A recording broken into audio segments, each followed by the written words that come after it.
And so before we begin this event, I would like to contextualize today's concert by discussing a central theme of tonight's work, an idea that may be familiar to many of you, kapwa.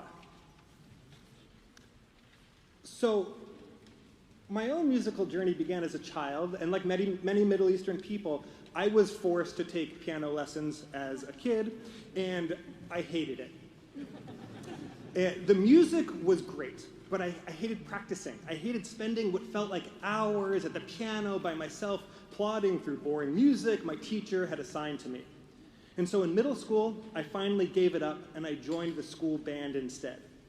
I didn't know anything about playing in a band or a wind instrument, but some of my friends were doing it, so I figured I would give it a go. And it took a few months for everyone to figure out their new instruments and get the basics of how to play together as a group.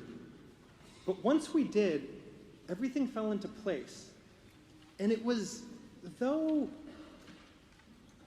only my part was this simple, basic line of music, but when it wove together with dozens of other people, each contributing their part, this new, big, glorious ensemble sound emerged.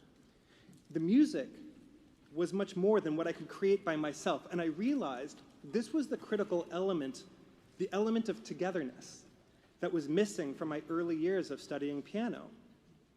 Once I discovered that, I wanted to play music with people all the time.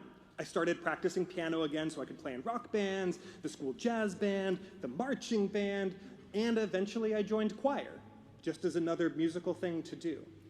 And that experience was transformative. That feeling of belonging that I had found in those early wind band years was amplified in the choral experience. Because it wasn't just an instrument that was adding to the music, it was my voice, my very being, getting lost in this great wash of blended voices and colorful harmony. And I didn't know it then, but it was that experience of interconnectedness through music that was the beginning of my career as a musician. Yes, I loved the music, but what really got me was how playing music in a group made it clear we are all part of something much greater than our individual selves. And in recent years, I've learned that this understanding has a name in the Filipino community, kapwa, a value of interconnectedness that doesn't translate very well into English. One writer, Eileen Tabios, defines it as our shared self, or shared identity. Yes, I am me, and you are you, but we are also us. And by lifting you up, by helping one another, everyone is raised up. We are all helped. We, as a connected whole, are made better. And as a musician, especially as a singer, it can be easy to lose sight of how important community is. We are often encouraged to be soloists and divas and stars, the maverick composer, the creative genius, or as one of my colleagues likes to put it, every great performer must cultivate a bit of vanity.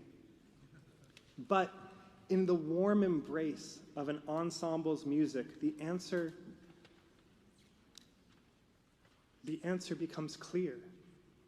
We belong to one another, to the us.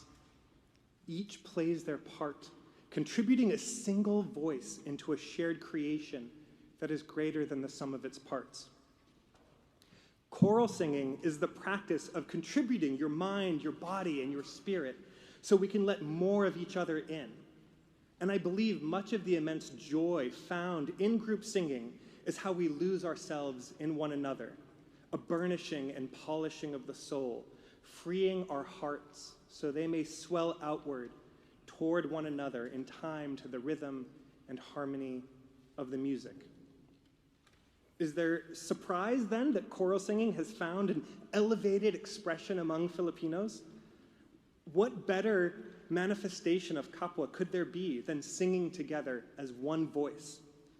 The singing becomes an expression of this great shared identity, a declaration of our shared self, and a celebration of the life we share together. I hope today's concert can be an opportunity for all of us to share in this beautiful understanding at the heart of kapwa that was so eloquently stated by the Archbishop Desmond Tutu. He says, if we could but recognize our common humanity, that we do belong together, that our destinies are bound up in one another's, and that we can be free only together, that we can be human only together, then a glorious world would finally come into being where all of us lived harmoniously together as members of one family, the human family.